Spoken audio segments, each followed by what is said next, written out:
All right, so this is the first week of archery season, and this is actually my first sit I had to work opening archery. I had been watching this 8-point for most of July. He was coming every day with the bachelor group, and then in August he disappeared, and then he started showing back up in September, and actually kind of like mid-September. And so here he is right here. So anyway, I knew he had been coming pretty much every morning and every afternoon for the last 2 or 3 weeks. But I didn't know if this would be his home range during hunting season or if he would disappear again. And so I had made up my mind I was going to go ahead and take him. I'm in a one-buck county, so I had passed some deer the year before that were a lot better than him, but I had not seen any of those bucks on camera during the spring or summer. I don't know if the hard winter freeze we had last January and February, if that killed them, or if they just decided to go to a different property. That doesn't make sense, though. They were 3.5, 4.5-year-old deer visiting my property pretty regular, and for none of them to show up except for one that was deformed antlers, which is in another video of that buck. That was the only one that was back. Anyway, this buck I thought was 3.5 or 4.5 years old. And then after looking at his teeth, he ended up being, the consensus was he was 3.5. Anyway, proud of him. It had been a while since I had successfully shot a buck with my bow. And so I needed to get that monkey off my back and get one down.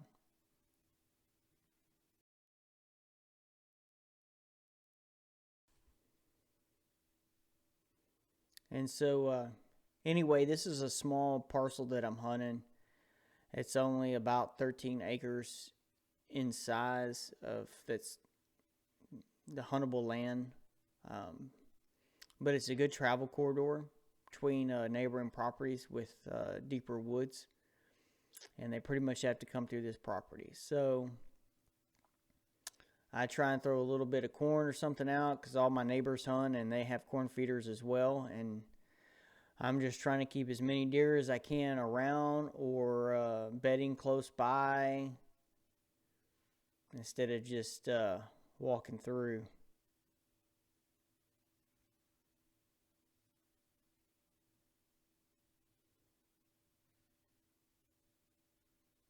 I'd like to grow food plots back here, but I don't own the land, so it's not my decision on doing all that. So there's cows that run on this little 13 acres that they mainly run on a larger piece of land that's connected, but this 13 acres pretty much stays segregated from that. So anyway, you guys don't care about all that, but it's just giving you an idea. This is small acreage, and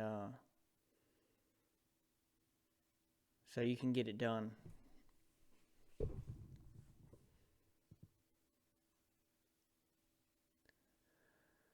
Man, I felt like the deer were smelling me. They were acting so jittery, and this blind that I have up on a platform has been here for months, and so that wasn't it. So I'm thinking, well, maybe they smell me, but the wind should be blowing, forcing it behind me toward the creek. So they really shouldn't be smelling me, and in this blind, it kind of covers up the scent a little bit, and I've got all the windows and everything blocked behind me, and right now I'm filming through the screen, so the picture, this video would actually be even better if it wasn't filming through a screen net. But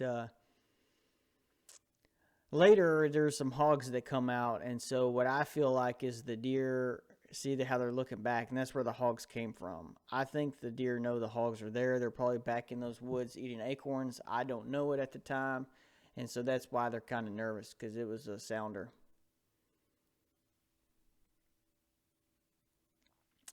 There's several bucks over to my right of the screen, which you can't see yet, but you will. And that's the bachelor group I've been seeing all summer.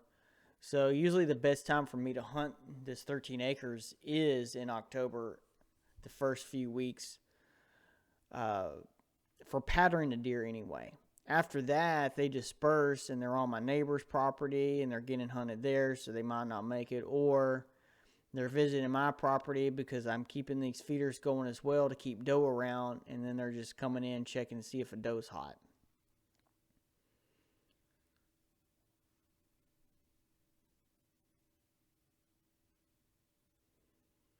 Now, it would, on some of the other places I hunt, I'll put a fence, hog panels around the feeders to keep the hogs out. But this setup, I like to shoot hogs, and especially with my bow, it's just extra practice the way I look at it. So I leave this open so hogs can come and visit.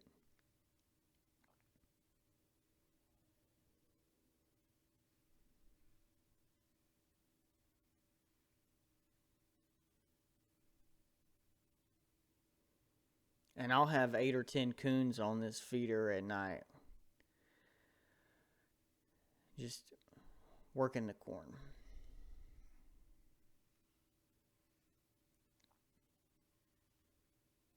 Okay, so now I'm like, all right, he didn't run off.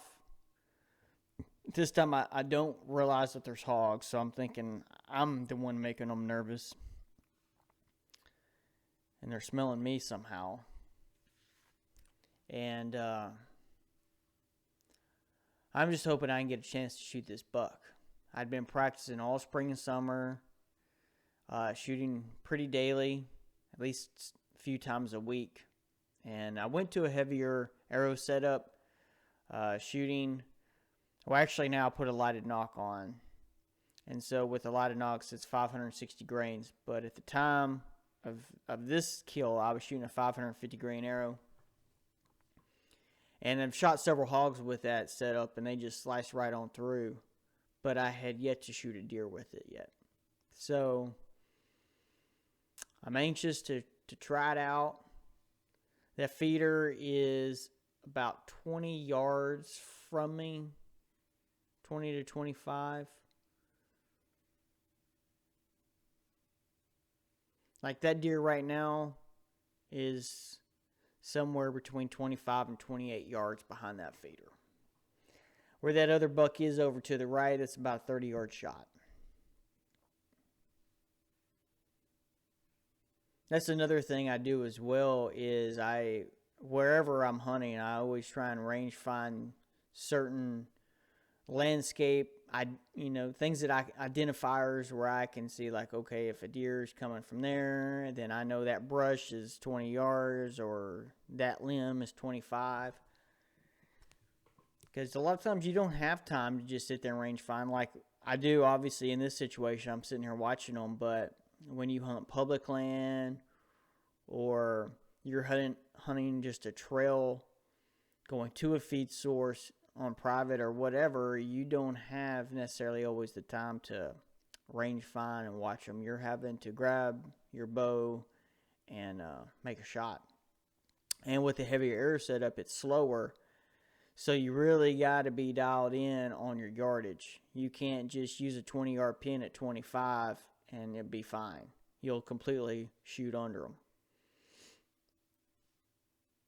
So I've got pins set at 20, 25, 30, 35, and 40.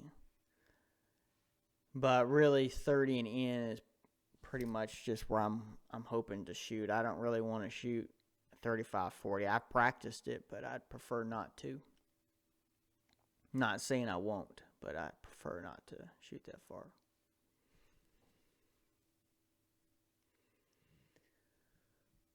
So the blind's kind of noisy on this platform, so I'm trying to be sneaky.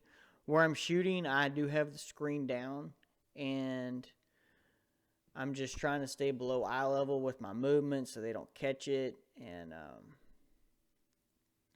get my bow and arrow, everything set up. I've already got arrow nocked. And at this point, there's no deer behind it. If I can just get him to keep walking a little bit more, I'm going to take a shot. I'm ready.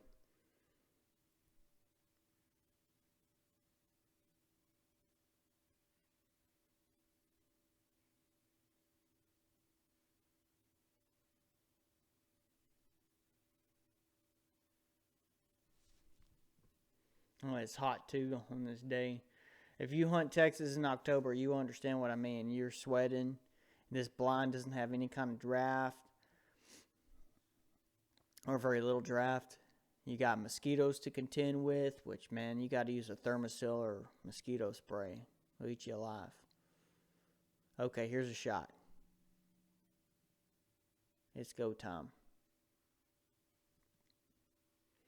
And when it first happened, I thought, oh, I hit him a little bit too far back.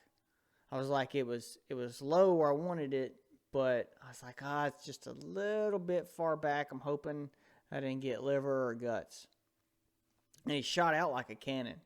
So I was a little bit worried, but it turned out to end up being a heart shot. And he didn't go but 25 to 35 yards, somewhere around there, and dropped. So right once he got off the screen, he pretty much started walking and then just got wobbly leg, and then he fell over.